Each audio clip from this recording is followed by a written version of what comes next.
Okay, so I'm just gonna do this in one take. I am going to have to take a break in the middle of things to eat or whatever because I have food. But okay, so I'm just gonna jump into it. You already know what this is actually first. I need to make the F tier because y'all already know there was some fuckery in this campaign. So I'm gonna go through all the tiers and then we're just gonna jump into it. I tried to order things relatively well, and obviously I don't have like well cropped like face images of absolutely everybody, but it doesn't really matter. Let's just do this. So C tier is like the mid tier. So it's like it's whatever. I don't really care. Like these are all my opinions. This tier list is not based on like who is the best on like an objective like storytelling front or anything like that. It is just generally speaking like this is my vibe. Okay? So C is mid tier. I just don't care about you, or you're like really good, really bad. It kind of balances out who really gives a fuck. B is you're good. Like you're not that amazing. It's like whatever. A is you are amazing. Like you are really good. Um Actually no, I'm going to say A is perfect. Like you're amazing. And then S is just like elevated. Like you really rose the bar. You came, you saw, you slay, you conquered. That's basically that. And then D is just like no, and no elaboration is necessary, and F is flop. And yeah, so that's just so everything is as clear as possible. And okay, let's just jump into it. So Shax, personally, I don't like. Okay. And so Shax, personally, to me, I think, and also I'm judging these based on like the main campaign. I'm not going based on like the side arc of like Shax's story or whatever, just like the main campaign that like Max was DMing for. Um and personally, I feel like Shax has a lot going for him in terms of like unique backstory, unique like cool character contradictions. I think are cool. Like Shax lies all the time, but he wakes people up to like harsh truths. That's something that like Max talked about with his character specifically. Um, I think that Shax's presence on the battlefield cannot really be denied. He had a lot of very iconic phases, like with Andromalius as a weapon constantly evolving, with him spamming polymorph to turn into a T-Rex, and people think T-Rexes are dragons in that universe. Like, I think him coming in at the end of the Amon's Wall arc, doing the counterspell of Mass Heal after getting his own Mass Heal off. Like, Shax has a lot of very iconic moments, and his like battle capabilities and his spells like very much like went with his story. Like there was a lot of ludonarrative synergy with everything, but I just feel like I never really found the voice for Shax's character outside of his side story, and so I kind of feel like he just gets like actually no, I'm gonna say I'm sorry. S is perfect, and then like A is amazing because that way I'm just gonna say Shax is probably like A, but that's really only because of how massively he got like an influence on the rest of the story. Like it's less so because like I think his character itself is B, but when it comes to like his presence in the story and how much he affected things, I feel like he kind of has to be A. So there you go. If he didn't get possessed or whatever and he was just like a long-term party member, I feel like he would be B, but you know, it is what it is, whatever. So next we have Azalash because I listed the player characters first. Azalash was technically played by me, just like Rashaka was technically played by Fiona. So that's why they're there. And then like otherwise it's order of appearance. Levain and Levanx were not like directly tied to one another, so that's why they're at different positions. Just so we're clear there. So Azalash and Andromalius, very iconic character. I don't think you need me to like, say that. I feel like it goes without saying. Um, at the same time, did he really elevate? Like, did he bring things to a higher level, or was he really just a jumping off point to insert some Persona 1 influence onto the story? I don't know. I'm gonna say he was good. I'm just gonna say he was good. I liked Azalash. I thought he was cool. I think it's nice having like a antagonist who crashes out. I think the final battle was really cool. I don't think he elevated. You know what I mean? Like he did what he needed to do. He gave what he needed to give. I think it was really cool that he was like a broader scope antagonist who like slowly crept his way in through Andromalius, and I really think that the very end of the first arc was the perfect way to do that. I thought that was like really cool. Him being an evolving weapon into possessor, into main antagonist of the entire thing. That was really cool. But as a character, I don't know. And I feel like that is the opposite of Shaxx in a way, where like as a character he's also good, but he's kind of very much helped by like his presence in the narrative, and that is kind of like a funny dichotomy. So I'm just gonna say B. He did a good job, but he gave what he needed to give, and that's kind of it. So next we have Levane. Now Levane is a very instrumental character in so many ways, always doing things in the background. Like I said like in the last session, he kind of is like the AFK build character. I remember Max saying one time, Levane is min-maxed in every way except for combat. He kinda did eat, you know? Um, I'm gonna say A because he and Levanx. I'm actually gonna rate them at the same time. I'm sorry. I think they're both A because they had very similar presences in the narrative. I think like once Jake got used to playing Levanx specifically, he got like they became like really differentiated in ways that were very cool, even though they kind of like do have the same soul in a way. I know like I'm speaking metaphorically, not in terms of the lore. Um yeah, and I do think Levanx is a better character. I feel like you can really tell Jake getting more confident in like role playing and character building by the time Levanx happened, and that really helped him like stand out. I also think that like Levane specifically is like he's more iconic. Like I think that's why they're at the same level. Like Levane is more iconic. Levanx is just a better character. And I think it's really cool. They both have like cringe fail, but also like confident vibes. Like they're not Harry Dubois coded, but in terms of how they like affect the story and their goals and everything, I feel like they're both good. Like they and Shaxx are really on the same level, I feel. That's just me though. Alba, you already know. Don't piss me off. Alba really did. I feel like every major beat in the Apex Nox story was affected by Alba in some way because she just was that girl. And she had the iconic factor of dying all the time while also having a build of not actually being able to die, while also like being helped by her other main characters. Like she kind of did encapsulate what D&D is all about. Like fucking shit up, getting fucked up, doing all of those things with your party. Like she was just a moment, and the whole like tell me your social security number thing, like that never stopped, but the ways that she did it developed and were always really fun to see. And Fiona like going for the aesthetic, like immediately understanding the assignment when it comes to like what D&D is about and like reflavoring things. Like I'm sorry, she's that girl, always will be that girl. That's what it boils down to. Also, like her actually dying but not actually dying at the very end in the last session, like iconic. I don't know what else you want me to say about that. She came, she saw, she devoured. S tier. So Rashaka, now okay, this is where the tier list starts getting controversial. I think Rashaka is just okay. As a plot device, very cool, whatever, he's cool. I think him, sorry. Rashaka is cool. It's just that like okay, like we get it. You're a new game plus character in the final session. Like, okay. Rashaka, he gave what he needed to give. The backstory was cool. I can't really tell you like a single thing about Rashaka in terms of like that much, if I'm being honest. But like I didn't care that much to learn. I cared about them in relation to Alba and what she wanted and like cool things with her character. Um and I think the whole like non-linear time, like a dreamer thing, like that was cool, kind of Wizard 101 Wallaroo, but it was just for me, it was not giving what it needed to give. It was just giving, and I can recognize that, hence the C tier, but it's just gonna be I don't really give a shit. Amaryllis, don't piss me off. I don't need to elaborate. We do not need to elaborate. No one in the universe, in any timeline, needs to be convinced that Amaryllis is S tier. Literally every single fight, even the ones where she got her ass kicked, like she delivered every single fucking time.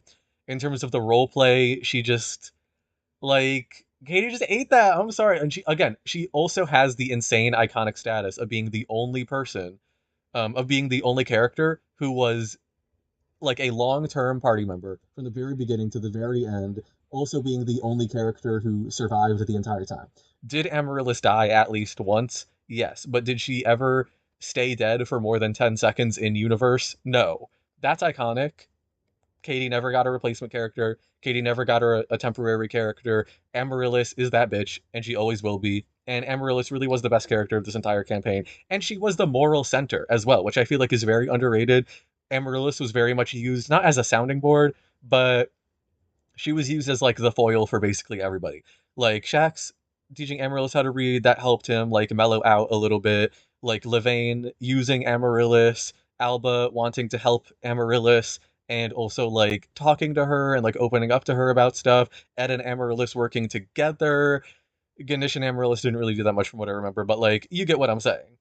You see the vision. She really was that girl. And she really shone in like every single arc. She really shined in every single arc too. Like she had things to do all the time while being a very simple character, while devouring in literally every single battle basically that actually mattered in any way whatsoever. Like that's really all there is to it. She gave what she needed to give and she looked good doing it and she literally doubled her intelligence stat.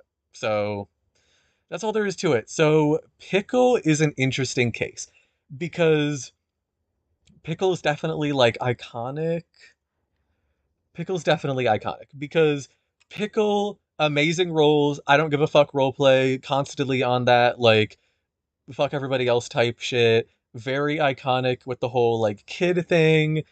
Um, but also a very static and independent character that didn't really interact with the rest of the party that much. No hate to Amanda.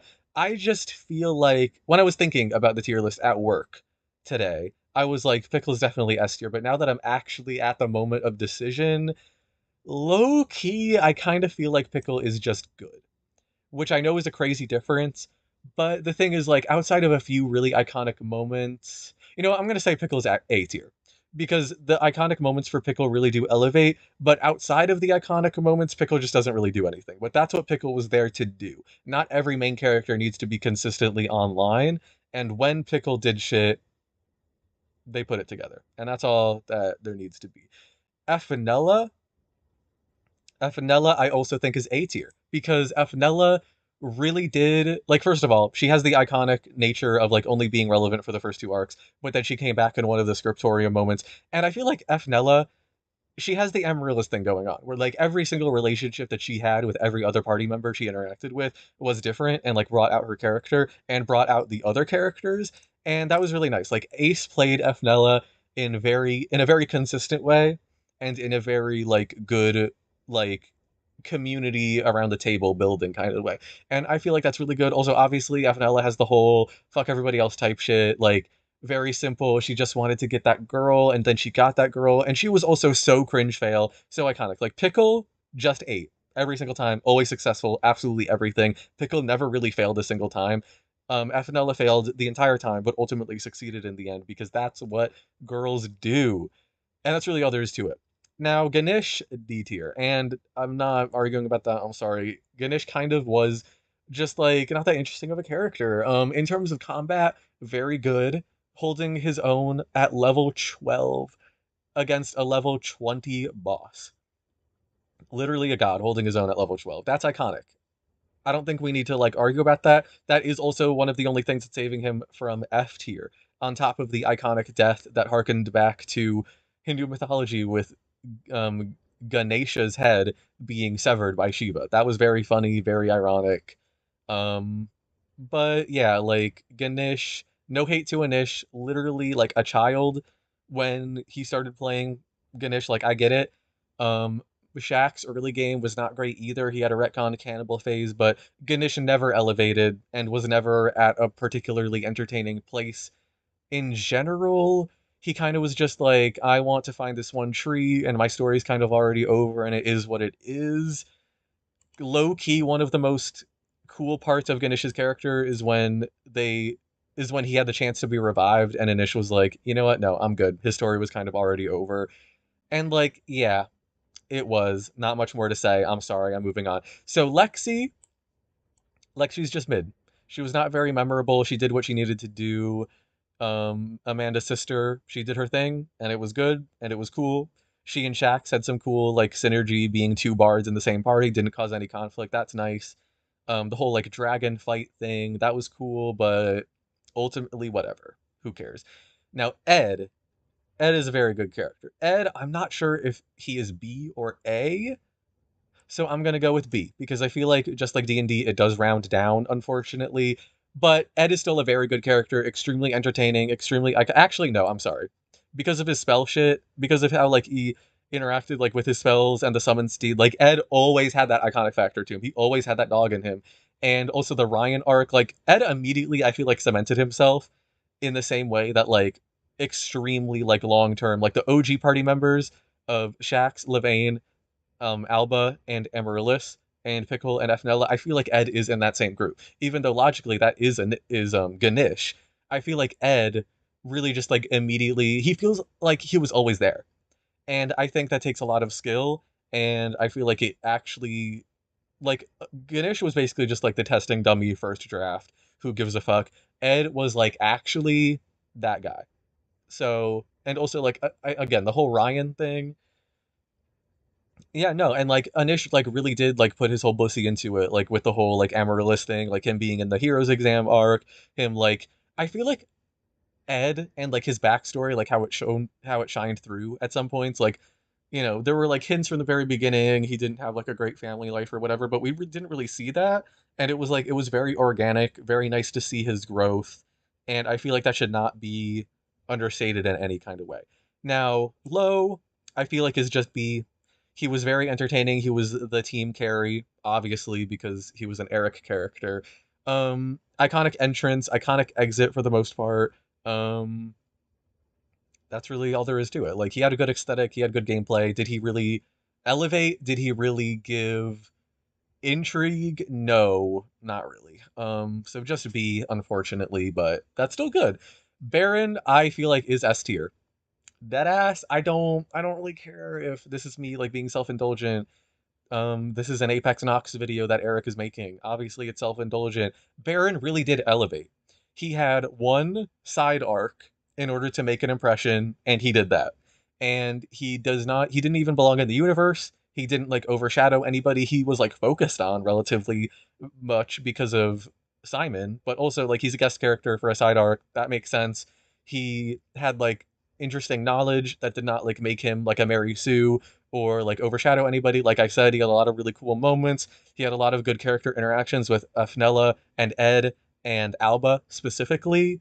Um, and yeah, like it was really good. It was really fun. Unique class, absolutely unique character experience nobody will ever have again because outside of his character sheet, I lost his homebrew class information. He had the Ring of the Grammarian, and therefore basically every little fucking thing that Alba did that was even remotely relevant after Baron left was influenced by him in some way, and real recognizes real. I'm sorry, that's just how it works. Baron was absolutely S tier. Also, really good design. I ate with that character outfit design and with the like, I just ate. I'm sorry, I really did. I really did. Servois, Servois, very, very, very difficult to judge personally because he only had like a half of an arc. But the thing is, he really did make use of all of his screen time. I'm not gonna. I feel like he's not really good enough to be S, but he's definitely. I think he's A for sure because first of all, homebrew subclass, being a sorcerer of like an open soul sorcerer, that is like it's iconic because it's unique, yes, but he was also the main healer because of the spells that he chose because of that subclass. But also he was the main healer even when he was in an anti-magic field, like Serbois, a sorcerer, a full caster with lower HP than most D&D characters inherently, and yet he started in an anti-magic field and he ate every single combat encounter. He was the main healer as a sorcerer in an anti-magic field. Do you know how difficult that is? Never again will there be a sorcerer character like him at any table, and never before has there ever been. He bought the entire fucking stock of healer's kits, and he saved people's lives. Like he butted heads with Alba with the whole "you're not telling me enough about Pax Oryx" thing. He he was very iconic, getting that one fucking idiot, who I forgot the name of, like the big bad who Hero killed, um, Kanker, I think. Oh no, that was a different guy. Whatever his name was, Servois like got into the good graces of that one alpha male dude bro, ruler of Amon's Wall before it was liberated. Like he really was that guy. Strategist also in universe. I think he was the person who came up with the whole like we need to shoot Levanks out of a ballista thing. Like Servois really was.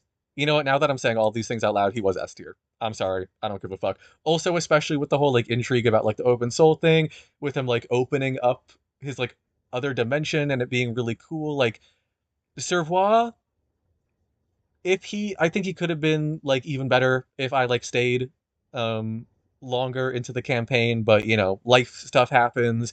He just had to leave. That's not on him though. S tier, absolutely. Yeah, he ate. Also, Antifa terrorist, grandpa passing 30-year-old. That's mother. What do you want me to say about that? Now, Kalani, I feel like if she was I okay, so with Kalani and Igea, remember, I'm not basing this on the Shaq side story. I'm basing this on the screen time everybody saw. So I think Kalani is just B. Like she leaves a nice impression. I feel like she left a nice impression. I feel like I was pretty consistent in terms of like her voice, and her like character interactions, and she was cute, but you know, she was a support character. And outside of the last session, Kalani S tier. But aside from that, she kind of had an iconic moment casting Earthquake, being like a general support character. But oh, and she blinded Azalash. But like, I don't know, statistically, I feel like she ate. But she didn't really do anything outside of the Azalash fight where she kept blinding him. But I don't know. I just feel like she's a B. I don't feel like she left that strong of an impression. She was very enjoyable. People liked her. Last session, S tier. But she was just B. Like she did not elevate. She was just consistently good. It's okay. Igea. Igea. Okay, because obviously the whole like wish thing, repelling the damage back at Azalash thing. Hmm. I'm just gonna say A because I feel like she she gave. She had the whole like feeble mind thing. She had the whole like falling into the same traps that she used to be thing. Hmm. I'm just gonna say A. I feel like she was good. She was definitely stronger than Kalani, but she was not. She didn't have the iconic factor that Servois did. So yeah, this is actually perfect. Like the three very temporary characters all having different tiers. Like yeah, that's good because Igea was definitely stronger than Kalani. Servois was indisputably stronger than Igea in my opinion. That's good. So now we have the children. Now that the player characters are done. Okay. So Kimchi was S tier. Kimchi became an Antifa terrorist after getting kidnapped by Pickle. Yeah, yeah, period. He had the staying factor that was very justified. He like helped break himself and his brothers out of confinement by like awakening his wings early. Like, I'm sorry, like what do you want me to say? Kimchi had it going on. Also accompanied Apex Nox to one of the only dungeon crawls and lived to tell the tale somehow with Pickle's extremely permissive parenting techniques with the blink dagger. Like he had an iconic weapon in a D&D campaign as an NPC as a child. Like I'm sorry, you have to respect it. Kimchi is S tier. Now we have Jin. I feel like Jin, hot take, Jin was just C tier. He did not leave that lasting of an impression. He had like a lot of fun jokes and like ideas with the whole like I have depression thing, but he just like he was not focused on enough for it to be interesting. I feel like he lacked a consistent presence. And that really actually I'm gonna say he's D tier because he had potential and he didn't live up to it, and that is D tier. So then we have sour cream. I feel like sour cream is also low key just C because he kind of just did the same thing. And the one thing that he really did was be there. And I know that was like his thing, but it's not an interesting thing. I'm sorry, I don't care. Now, now Miso is interesting. Miso I think is B tier because Miso also was very consistent and really didn't do a whole lot, but she built intrigue. And if you're okay, but you build intrigue, you are B tier. And so, okay, now we have the companion characters, as I call them. So first of all, we have Jabernock. didn't do anything, wasn't really that much of a character, but he did help Shax deal some kind of cold damage. He was a funny presence to have. He had some good like vines and TikToks and the compilation videos, which doesn't really is not what I'm grading him after, but I think he's good. He was cool. It was cool that he showed up in the finale of the Amon's Wall arc in Red Haven or whatever the fuck. That was cool. That was cool. It was cool that he got kidnapped along with Shax's body when he got possessed. So Azalash had to deal with Jabernock. Like that was cool. Like Jabernock was iconic. He just didn't really do anything at all. Like he didn't even ride the coattails. He just kind of like didn't do anything, but had an iconic presence. I feel like B tier is acceptable. Now Hero is very iconic. I love that he killed that one asshole guy who like Servois earned the respect of, who like dealt with, who like was ruling Amon's Wall. Like it was cool that he killed his own fascist dictator. And Hero had a good presence, but I feel like he just didn't leave that strong of an impression. I don't know if like he's very memorable. That's not what I mean. That's like the bad way of wording it. Like Hero, he left an impression and he was a good character. I just feel like he didn't elevate. Like he didn't bring that much to the table. I don't know if that was Max like not wanting an NPC to be super overpowering or whatever. I just feel like he's B tier pretty solidly. He was good. He was entertaining. He was kind of like our pet NPC in a way. Um, I say our, but like y'all did that. I was not there enough. Servois didn't really interact with him all that much, and Servois was like the one character who really could have. So yeah, I'm just gonna say B. He's a solid character. I like that he had like foil in Amaryllis. I like that he was like inspired by Apex Nox and he was like a true believer in how good they were. I like that he was in the final fights and like very climactic fights. Of the different parts of the Mind Tree arc.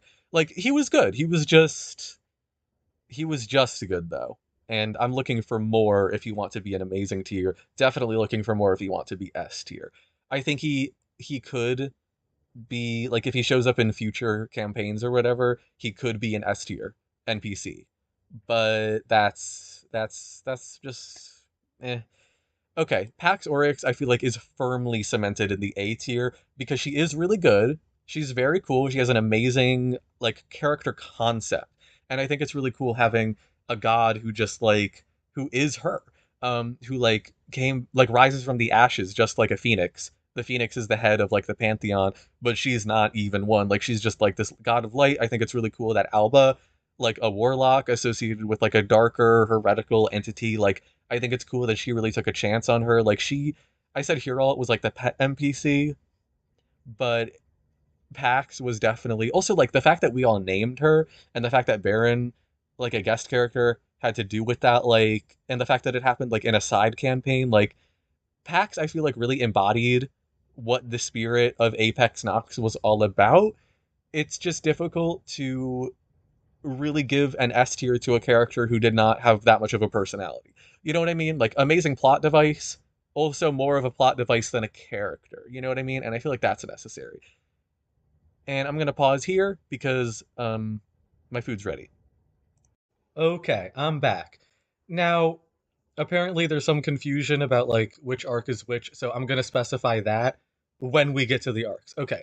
So next thing is Skreda, who I only have like a few like important recurring NPCs. Basically, if there's like a character who you think should be here, but who isn't, it's because I either didn't think that they were relevant enough or I forgot about them because they weren't relevant enough for me personally. So yeah. So Skreda was not that relevant really at all, but she was very iconic. And she did play a decent role indirectly in Shax's side story, so I wanted to include her, even if we're not judging things based on that. Um, and I think that Skreda, for like a background NPC character, I'm not judging these characters like one to one on each other. I'm judging these characters based on their role in the story.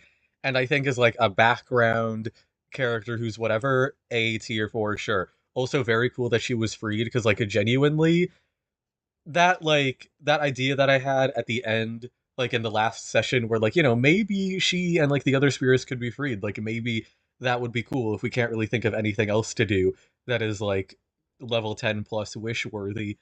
Like I just threw that idea out there as a possibility because I really liked Greta and I think her whole thing is cool.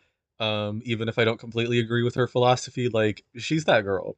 And Kalani's mom and Aigea's mom and Lo's mom, like she quite literally is mother, as I'm sure everybody knew I was gonna say. And that's really all there is to it. Also very cool, like Bat God, star in the sky imagery compared to Azalash being like a floating abyss snake. I like that. Like snakes and eels, or like bats and eels, they kind of like I don't know. There's something there, so that's a cool association. Um, okay, now Zora is definitely a very iconic character.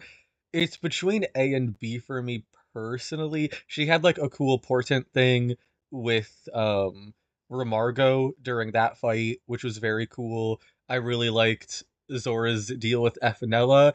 I just feel like she was a little too underspoken. And again, I feel like Max I felt the same way with her Ural. I feel like Max might be worried because like I know it's a pretty common DM thing to like not want NPCs to like overshadow the PCs, and I kind of feel like Zora and Hero had a bit of that going on, and a bit of too much of that going on. No hate, but yeah, she was iconic, and she had like really great moments, like when she almost died fr from that one werewolf attack, and then when Efnella tried to save her and kept rolling terribly on medicine with her +7. Um, her and Efnella in the scriptorium was cool. Her like tarot card readings were pretty cool, even though like Max didn't really make them cinematic. No hate, but she's just B. She could have been A. The potential was there, but it was not really acted on. And I do think that's on Max. No hate.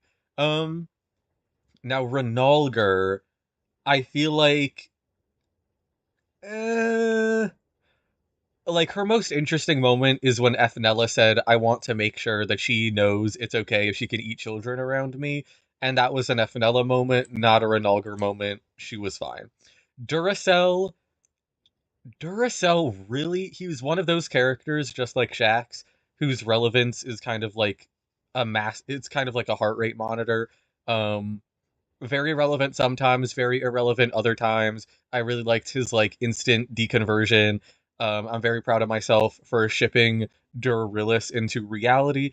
I'm gonna say A. He, cool design, cool attitude, like it did the whole like idiot who's very smart thing, did the whole like mentor into friend thing very well. He's A tier. He's very solid. He didn't like go above and beyond, so he's not S, but he was very good, very enjoyable, very consistently good. And if you're like especially good and consistent, A. Halfaz, I feel like D. Like Halfaz, she was originally made like as a backup character, but then it was like actually I don't really think so. Um and like she was cute when she was there, but like she had a very unceremonious off-screen death, which I was okay with. Like Max knew that was like a fine thing to do. It was very cool for the story. She came back in Shax's side story as a possessed boss, which was cool. Again, not what I'm grading her after, and even if I were to grade her for that, it's not really on her. That's on Azalash. Um so yeah, I don't know. She's D. She didn't really give that much. She was just kind of like okay. Like she served her role, but she wasn't particularly interesting when she was doing it. She was just kind of there, right? I feel like you just kind of have to be a D in that case. It was funny that she got two critical hits in a row, and those were like her first two attack rolls ever. Like she blew someone's head off by punching them in the face. I think like the war cleric thing, um, like she was like a cleric of Lonnie and she like hit people because she was multi-classed into barbarian or whatever. Like that's cool, but that is really cool, and nothing actually happened of it other than like the two critical hits she got, which weren't even that awesome. So yeah, but that is more of a thing on my part than Max's part for sure, because I just like I didn't really know what I was doing and like how D&D worked very well, which I feel like to a certain extent was on Max, because like he knew that basically everybody was playing D&D for the first time. at least like long term for the first time. And I feel like he could have been better at onboarding, but this is not supposed to be an anti-Max thing. This is just I'm just saying that is a reason in addition to like me, that is a reason why Halfaz just is D tier. So yeah, but she didn't actively drag things down, and that would be F tier. So Chanticleer, A tier, period. Understandable how some people would say S, but no. Chanticleer, absolutely iconic. Entered immediately being interesting, like, oh, why is this guy in like bad terms with his old adventuring party? Oh, this guy's like Amaryllis's father. Oh my gosh, he's also Amaryllis. He's also Ephenella's father. That's really cool. We arrested or like we kidnapped him. Um Shax learned Wish because of him. He cast Wish. Um he got to like take the fall for one of his children and like really kind of complete his character arc by doing that. He got to like have a happy ending at the same time. Like he had an amazing design. He had like cool associations with the other party members despite their backstories not even really being compatible. Like Shax and Chanticleer had like a little bit of a thing going that didn't really go anywhere, and it wouldn't have made sense for it to go anywhere with Shax's character and for Chanticleer's character. Like he was all around that guy. And there are also some hidden depths of his that I only know because of Max. Um, I don't know if like other people know about it, so I'm not gonna put it on blast. But like, very cool character. I considered making him like a backup character of mine, dead ass. Like I almost played a Chanticleer instead of Sir Bois, and I think that says a lot. So definitely A tier. Rose also A tier. Like she I feel like was giving what Zora and Hero should have given, like kind of understated in terms of like what she does, but in terms of the narrative, like she always had a strong presence. Like she always had like bad bitch energy in terms of like how she would handle Chanticleer, even though like she wouldn't actually like roast him or whatever. She's just kind of like, hey, you're supposed to be fathering and you're not doing that. But not even like in that kind of way. Like she was really cool. And that's really all there is to it. Not much else to say. The medic, I'm sorry. Sorry. Not funny, first of all. Very repetitive, because there are like a million of him. Interesting backstory that we learned in the restricted section. Backstory is not the same as being interesting. It's not the same as like not being um unfunny. And the only cool thing that the medic ever did was like cut Levaine's head off so that he could regrow it when he got feeble-minded. That was cool, but also no.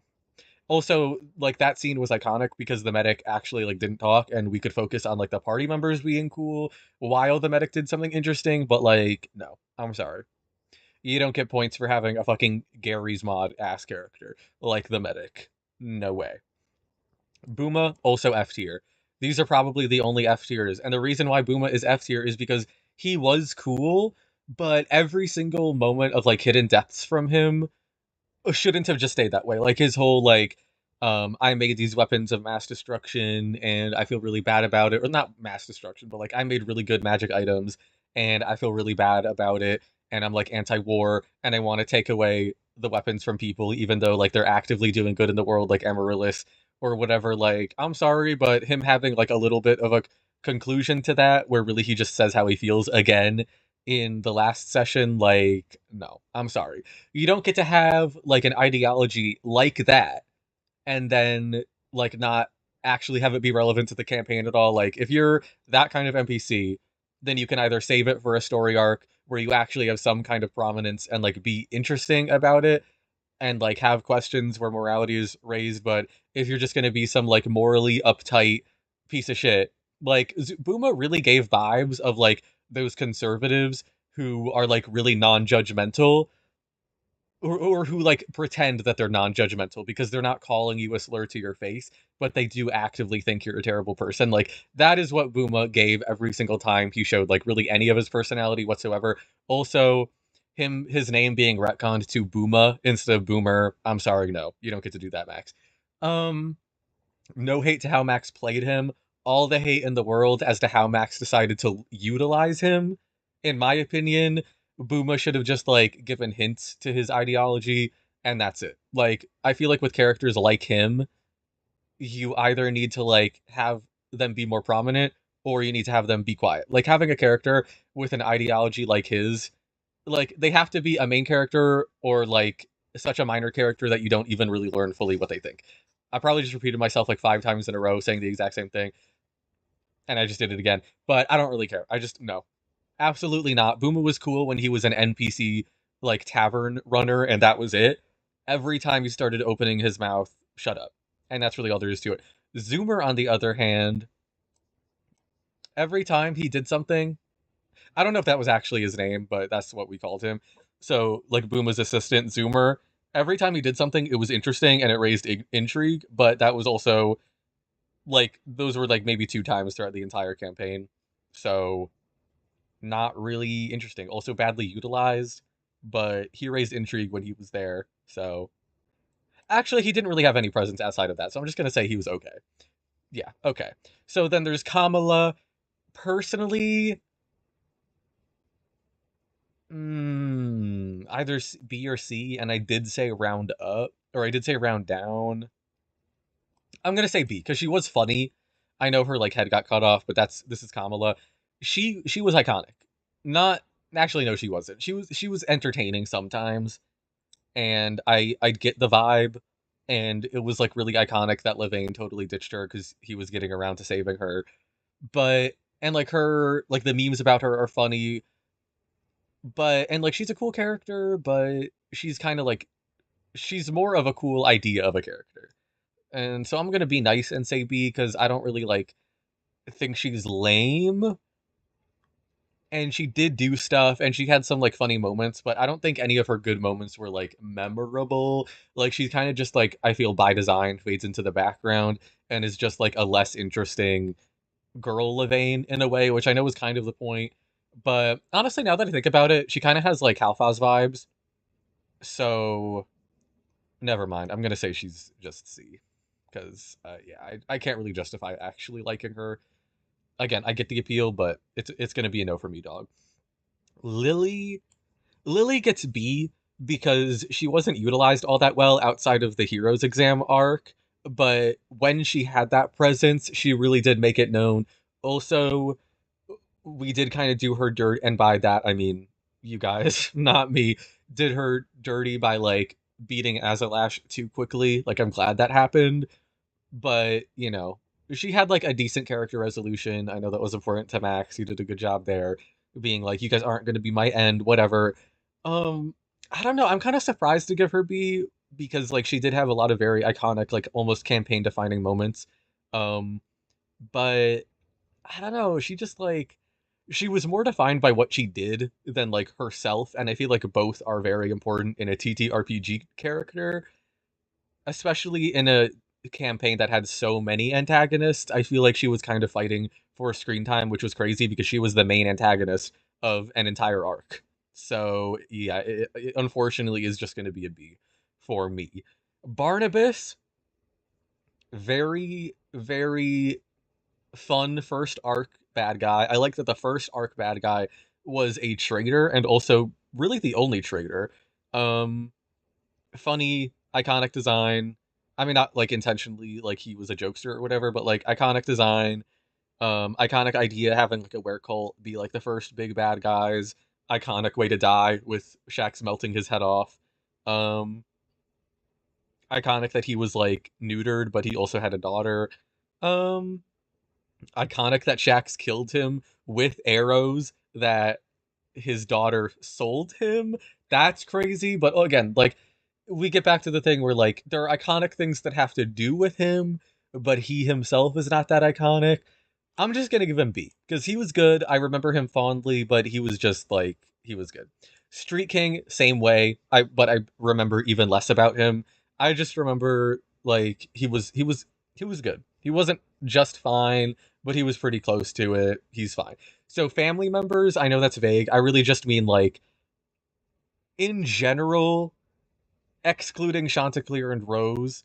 Um, I feel like, and arguably Rashaka, I feel like basically every single like family member character had the same kind of presence to them, where they're just kind of like they're interesting, like folklore, Um, Red Tail, I think, like Alba's brother, like they're all interesting and they're all utilized pretty well, but they don't elevate. So again, that's just B. It's fine. Ramargo, Ramargo. The chase scene was iconic. Him being gay when he's extremely homophobic, priest coded, iconic. It's gonna be a no for me, dog. You're just okay. The final fight against him was really cool though. Like both fights against Ramargo was really good. Like if there's one thing Max is good at, it's balancing encounters and making interesting dynamic encounters. Like that one train fight in the Scriptorium arc. Like I think when it was happening, I was really scared because I was playing like a homebrew class for the first time, and Amaryllis like immediately got. But that was a cool fight. Ramargo's fights were both really cool too. Um, and I feel bad because I remember like Shax and Ramargo like had a bit of like an interaction during that fight, and I like wasn't taking the role play as seriously as I should have. So I apologize for that. I feel like I did get in the way, at least at the very end of Ramargo being like as interesting as he could have been. I think actually I'm gonna say B. And the reason why is because in retrospect, Ramargo is really cool. I think Max said this too, but I really like the trope of like an antagonist who knows more than the main characters do, but they only realize that after that antagonist has been defeated. So yeah, actually that's cool. I'll give him that. Simon, hmm. I like that Simon flopped when he became a horse, but I also feel like that got rid of everything that was interesting of him as about him as a character. Like in the Scriptorium arc, Simon was a badass. Like really cool character, pretty generic, honestly, but also still cool. And he did become like a much more minor character after he like got a body and everything, and the whole like tongue thing was cool. I liked that he was like reasonable. Um, when like he's an AI and those characters are usually all about being like really unreasonable, while like having the pretense of being the opposite. I'm just gonna say B because when he was important, he was really cool. It was very funny that he was like a tag along for Amaryllis every like all the time. Like he was in the 40-year mind chamber with Amaryllis moving the mountain, but he didn't really do anything. Like iconic, kind of Nietzsche coded. He's good. Amon's Wall antagonists. As a whole, I feel like there were a lot of those. So I'm just gonna give them in the same section, just like the family members. Um, icon status lit up the room every single time. So now we have the arcs. Okay, so I'm gonna be specific. So personally, I feel like there are only 5 arcs to this story, like main arcs. So first of all, I misremembered. It's not Frosthaven. It's Northbrink. My bad. Then there's Redhaven, then there's the Hero Exam. And for me, the Amon's Wall arc is everything that happened between them, as in the party, going from like leaving Redhaven and then the Mind Tree starting to happen. That was all one arc for me. Now that is biased because that was like the chunk where I was not playing the game. But it kind of did sound like everything was like blocked in that time. So basically, Low leaving the party to the Praetor being defeated is the Amon's Wall arc for me personally. Um, so first of all, Frosthaven arc, absolutely iconic. Great job utilizing the characters. Um, again, fun antagonists, like I said. I feel like everybody had at least a few iconic moments. Very cool relationships were established with like NPCs and stuff, like Lily. There was just like a lot of potential, and I feel like a lot of it was used. There was also a lot of iconic moment. I know I keep saying that like a million times, but like Alba burning that one mansion down when Max put so much effort into it. Like, what else do you want me to say? Like the rock fight that Shax and Efanella skipped out on to eat pizza. Like, it was just, it was everything. Also, the way, again, like I mentioned this earlier, but the way Andromalius got introduced was very cool. Like, it literally being like a random drop coded kind of thing from Barnabas, and then it becoming like this thing that latches itself onto Shax and just kind of weird. Like, very cool arc, very good. I love that it was winter coded. Just it was very cool. Also, I like that winter began the arc, and then like a kind of springy like tree ended it. That was very cool. And so now we have the Redhaven arc. Personally, I don't really remember that much about the arc. It had cool moments, like when Shax and Levain failed to pick that lock so hard they broke it. Um, and again, like the final fight was cool. It's just that like I don't also the whole like the relationship between like those two shopkeepers who work together who like the Apex Nox kind of like got together, like that was cute. Um Also added retrospective appreciation because that was the shop IGEA owned before then. Again, not judging it based on that because that's relevant to Shax's side story. I'm just saying that was cool.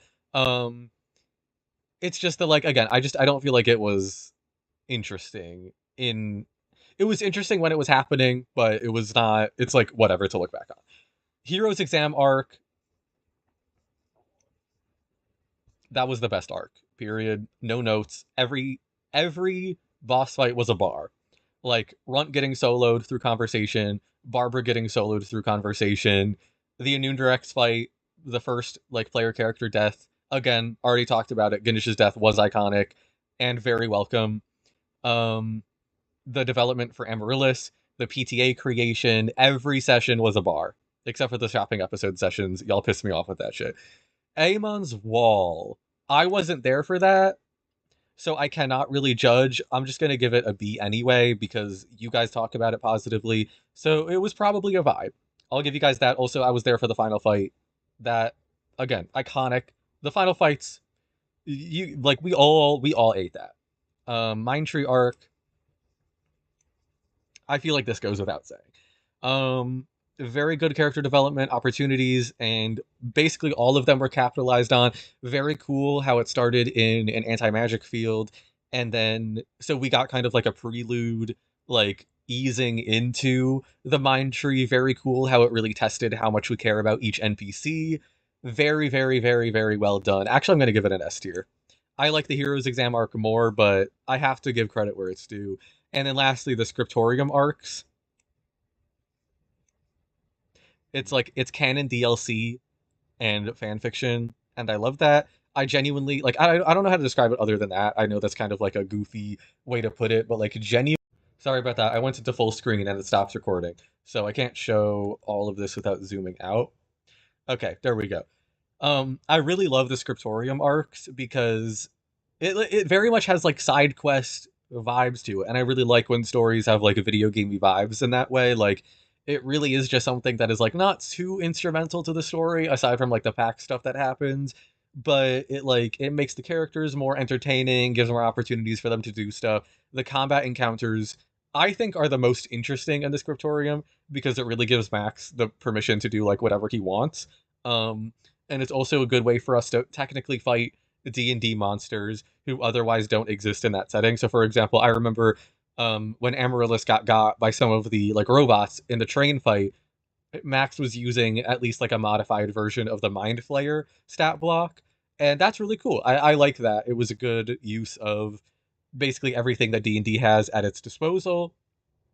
And yeah, so that is my overall read of everything. So let's count. Um Actually, I'm going to stop recording for a second so I can count off screen. All right. So the average ranking, generally speaking, is an A, just barely, I think. 7 S's, 15 A's, 4 B's, 7 C's, 3 D's, and 2 F's. That's really good. I think we did a good job. And yeah, I feel like, okay, so overall, looking at this, I feel like the campaign was the best when it was like the most open ended. Like the two most open ended arcs were the best. The characters who were not attached to any others inherently, at least at first, I think shined the most is what I'm seeing here. Like it was very good as a sandbox, and so potentially like the more constrained characters were, or like the more obligations that characters had, I feel like the less good or like the less extremely I enjoyed them. Which is not really the case with the low tiers. Like Ganesh didn't really have any obligations, but he just wasn't that interesting. Like you have to have obligations, or like you have to not have too many obligations, but create them as you go. Ganesh didn't do that. Jin, Halfaz, the doctor or the medic, and Booma, like they just kind of didn't do anything with their screen time. But like Alba kind of started the story with like a patron, not much else, like just a general goal. and she created basically the entire rest of the campaign. Amaryllis just wanted to become a hero, and she was like very reactive in a lot of ways, but very active in others. She really made it her own. Baron made his entire arc, like, he contributed to making his entire arc what it was, basically. Servois, again, every fucking session with Serval was a bar. And then Kimchi, like, he came back when it made sense. He like broke himself out of situations. Like, he was very active with the screen time that he was given. And that is what like good characters boil down to in general. But I think it's interesting. Like, this campaign started with like all the characters wanting different things, and then it kind of molded into this like more unified structure, like a mind tree. And yeah, so GG.